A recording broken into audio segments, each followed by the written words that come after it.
अब देखिए, पाकिस्तान में इमरान खान और सेना के बीच जारी संग्राम के बाद बात करेंगे पाकिस्तान से आए हिंदुओं की। भारत में, हिंदुस्तान में जो पाकिस्तान से आए हिंदू आए ना, उनकी बात करेंगे। एक बार फिर राजस्थान में पाकिस्तान से आए हिंदू बेघर हैं।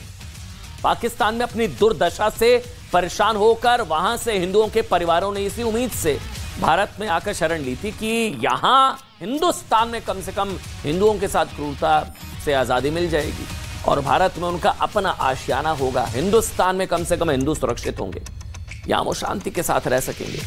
लेकिन राजस्थान में पाकिस्तान से आए हिंदुओं की उम्मीद शायद पूरी नहीं हो पाई, तो एक बार फिर से बेघर हो गए। दरअसल याद होगा आपको, राजस्थान में ना जोधपुर के बाद, अभी जोधपुर की तस्वीर हमने आपको दिखाई थी ना कुछ समय पहले, जोधपुर के बाद अब जैसलमेर में शरणार्थी पाकिस्तान से आए विस्थापित हिंदू परिवारों के घरों पर बुलडोजर चला है। आपको हमने पिछले महीने जोधपुर की तस्वीरें दिखाई थी ना, इस वक्त आपकी टीवी स्क्रीन पर है बुलडोजर। पाकिस्तान से आए हिंदुओं पर बुलडोजर, उनके घरों पर बुलडोजर। पिछले महीने ही जोधपुर में हिंदुओं के आशियाने पर बुलडोजर चला था, जो पाकिस्तान से आए हिंदू, और एक ही झटके में 70 घरों में रहने वाले हिंदू परिवार बेघर हो गए। 400 बीघा जमीन पर कच्चे पक्के करीब 200 निर्माण थे, जिसे बुलडोजर ने ध्वस्त कर दिया। और अब ऐसी तस्वीर जैसलमेर से भी आई है, जहां एक बार फिर पाकिस्तान से आए हिंदू परिवारों पर बुलडोजर चला है राजस्थान में। अब आप सोचिए, इस भीषण गर्मी में अगर किसी के आशियाने को बुलडोजर से तबाह कर दिया जाए, इस तपती गर्मी में अगर किसी के मकान को बुलडोजर से ध्वस्त कर दिया जाए, इससे बड़ा सितम और क्या हो सकता है। राजस्थान के जैसलमेर में पाकिस्तान से हिंदुओं के साथ कुछ ऐसा ही हो रहा है। तस्वीरें इस वक्त आपके सामने हैं। आप इन तस्वीरों को देखकर समझ सकते हैं कि इन परिवारों पर अब क्या गुजर रही होगी। हिंदू परिवारों के मकानों को इसी तरह बुलडोजर से रौंद दिया गया। हिंदू परिवार रोते रहे, बिलखते रहे, हाथ जोड़कर, ये तस्वीरें देखिए आप, हाथ जोड़कर गिड़गिड़ाते रहे। वो बार बार बुलडोजर को रोकने की अपील करते रहे, लेकिन उनकी गुहार नहीं सुनी गई। प्रशासन के आदेश के सामने किसी की सुनवाई नहीं हुई, बुलडोजर रुका नहीं और यहां करीब 30 मकानों को ध्वस्त कर दिया गया। अब देखिए, इन परिवारों का आरोप है, सरकार का अपना पक्ष है, लेकिन परिवार, दोनों पक्ष आपको बताएंगे। हिंदू परिवारों का आरोप है कि भाई इनके साथ ज्यादती की गई, महिलाओं पर लाठीचार्ज किया गया। हिंदू परिवारों का आरोप है ये। दरअसल इस इलाके में पाकिस्तान से आए हिंदू परिवारों का कहना है कि वो लंबे समय से यहां रह रहे हैं, लेकिन अब उन्हें टारगेट किया जा रहा है, उन पर जमीन कब्जा करने का आरोप लगाया जा रहा है। सुन लीजिए एक बार। आए शाम को और कहा कि आप रातों रात निकल जाओ, नहीं तो सुबह आपके घरों को तोड़ दिया जाएगा और आपको उठा करके जेल में डाल दिया जाएगा। अब बताएं, आपकी रात को सारे लोग कहाँ जाएंगे। और दूसरी बात यह है कि रात को कहीं अगर कोई दूसरी जगह हमारा घर होता तो वहां चले जाते ना, हम जाएं तो कहाँ जाएं। और सुबह हम सोच रहे थे कि हमको क्या करना है, हम क्या करें, कहाँ जाएं। एमएलए के पास में हम गए, हमें केवल आश्वासन मिला। हम वहां से जैसे ही वापस आए, तब तक जो यूआईटी है उनका अपने दल बल के साथ में पूरी जत्था और पुलिस वगैरह सब प्रशासन के साथ में आए और अंधाधुंध तोड़ना शुरू कर दिया। जैसे भी आया दो जैसे भी आया, हमारे कोई 50-60 हजार रुपया लगा। बच्चा रोवे, मैं रोवा, हमारे दो आउट आए तो वो हॉस्पिटल में भर्ती है, वो लाठियां ठोकिया, गेड़ा ठोकिया, पुलिस वाला। सब कुछ राजस्थान में हुआ। जोधपुर, जैसलमेर, पाकिस्तान से आए हिंदुओं के घरों पर बुलडोजर चला। उनके पास पाकिस्तान में छत तो शायद नहीं थी, वहां तो हालात आप जानते ही हैं, लेकिन सुरक्षा नहीं थी। लेकिन उनको लगा शायद हिंदुस्तान में हिंदू सुरक्षित होंगे। भारत आने के बाद उनके पास ना सुरक्षा ना छत बची है, क्योंकि वो खुले आसमान के अब नीचे हैं, ज्यादा सुरक्षित हैं। वैसे आपको याद होगा, महात्मा गांधी ने, राष्ट्रपिता महात्मा गांधी ने 1947 के बंटवारे के बाद क्या कहा था।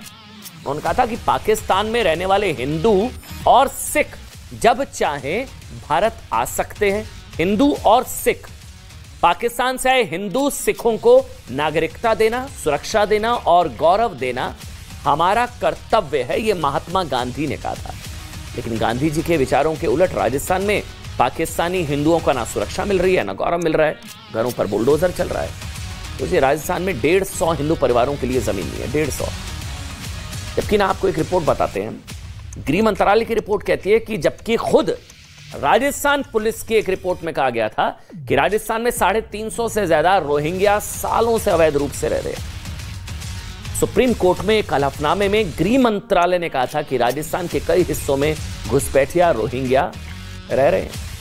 इसमें से कई पार्टियां हैं, जो खुलकर रोहिंग्याओं का समर्थन करती हैं। कई पार्टियां हैं, कहती हैं कि कोई हाथ लगाकर दिखा दे रोहिंग्याओं को, शायद वोट बैंक नजर आता है।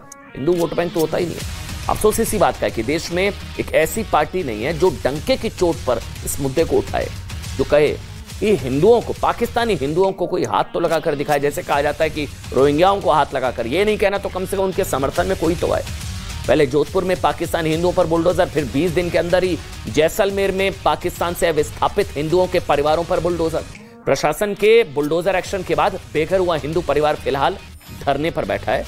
वहीं जैसलमेर जिला प्रशासन का क्या कहना है वो भी सुनिए। जैसलमेर जिला प्रशासन का कहना है कि इन हिंदू परिवारों ने जमीन पर अतिक्रमण किया हुआ था, ये उनका पक्ष है।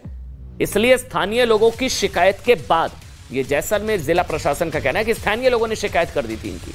स्थानीय लोगों की शिकायत के बाद इनके मकानों पर बुलडोजर चलाना पड़ा, जबकि विस्थापित हिंदू परिवारों के लिए काम कर रहे सामाजिक कार्यकर्ताओं का यह आरोप है कि इन हिंदू परिवारों के लिए पहले रहने का इंतजाम कम से कम किया जाना चाहिए था, फिर अवैध मकानों के खिलाफ एक्शन लिया जा सकता था। अगर अतिक्रमण है और अवैध है तो सवाल है कि पाकिस्तान से हिंदुओं का मुद्दा क्या किसी के लिए कोई मुद्दा होता ही नहीं है क्या?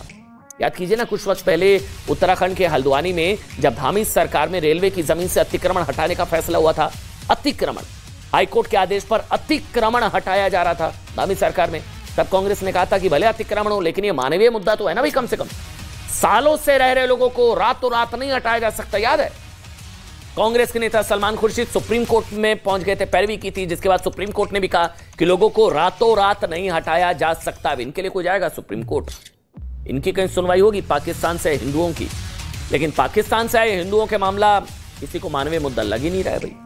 मतलब क्या पाकिस्तान से आए हिंदुओं के घर सिर्फ इसलिए बुलडोजर से तोड़ दिए गए क्योंकि उनके पक्ष में सुप्रीम कोर्ट में कोई खड़े होने वाला नहीं है? मतलब कोई महंगा वकील नहीं था या नहीं होगा, या इनकी आवाज कौन उठाएगा? भीषण गर्मी में पाकिस्तान से हिंदुओं के घरों पर बुलडोजर चला। कांग्रेस सरकार ये कह रही है कि पाकिस्तानी विस्थापितों को घर दिलाने की कोशिश की जाएगी। अब ये कहा जा रहा है, ध्यान दीजिए, घर दिलाएंगे नहीं, घर दिलाने की कोशिश जो है वो की जाएगी, ये कहा जा रहा है। समझ लीजिए कि पाकिस्तानी हिंदुओं का राजनीतिक दुर्भाग्य राजस्थान में उनका साथ छोड़ने वाला नहीं है। जोधपुर के बाद जैसलमेर, खबर दिखानी जरूरी थी, आवाज उठानी जरूरी थी, क्योंकि इनकी आवाज शायद दब जाएगी या कोई उठाएगा ही नहीं। वोट नहीं है ना, वोट बैंक नहीं है। आगे बढ़ेंगे आज की एक और बड़ी खबर। अब बात भगवान शिव के ज्योतिर्लिंग त्र्यंबकेश्वर की। भगवान शिव के 12 पवित्र ज्योतिर्लिंग है, लेकिन 12 ज्योतिर्लिंगों में त्र्यंबकेश्वर इकलौता ऐसा ज्योतिर्लिंग है जहां पर भगवान शिव के साथ ब्रह्मा और विष्णु भी ज्योतिर्लिंग में स्थापित हैं। लेकिन पिछले 4 दिनों से महादेव के मंदिर की चर्चा एक मजहबी विवाद की वजह से हो रही है। आप जानते हैं, अब 13 मई को, याद है ना, हमने आपको कल भी खबर दिखाई थी, 13 मई को त्र्यंबकेश्वर महादेव मंदिर में कुछ